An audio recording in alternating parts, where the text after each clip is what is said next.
Бул арактардын баары төгүлмөй болду. Бишкектеги дүкөндөрдүн биринде спирт ичимдиктерин жок кылуу акциясы жүрүп жатат. Колдонуучулар дүкөндүн ээсине акча которуп, ал баарын ушинтип жок кылууда. Мындан улам биз Кыргызстанда алкоголь канчалык көп ичилет? Карап көрдүк, муну Дүйнөлүк саламаттык сактоо уюму изилдептир.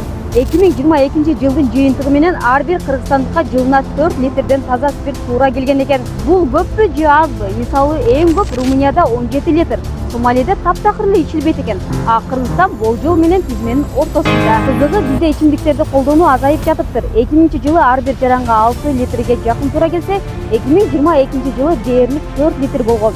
Эң көбү 2006 жылы катталган. Башкысы алкоголь ичүү 2000 жылдар менен салыштырсак 2 эсе азайыптыр. А башындагы челлендж эмнеден чыккан десеңиз, дүкөн снос болот экен. Ошол үчүн ээси жардам берип, товарларды сатып алгыла деп кайрылган. Ошондо колдонуучулар акча чогултуп, ичимдиктерди төгүп салууну суранышкан. Ошентип, арак, пиво төгүү болуп жатат. Сиз дагы мына ушундай видеолорду көрүп жатасызбы? Комментарий жаза кетиңиз.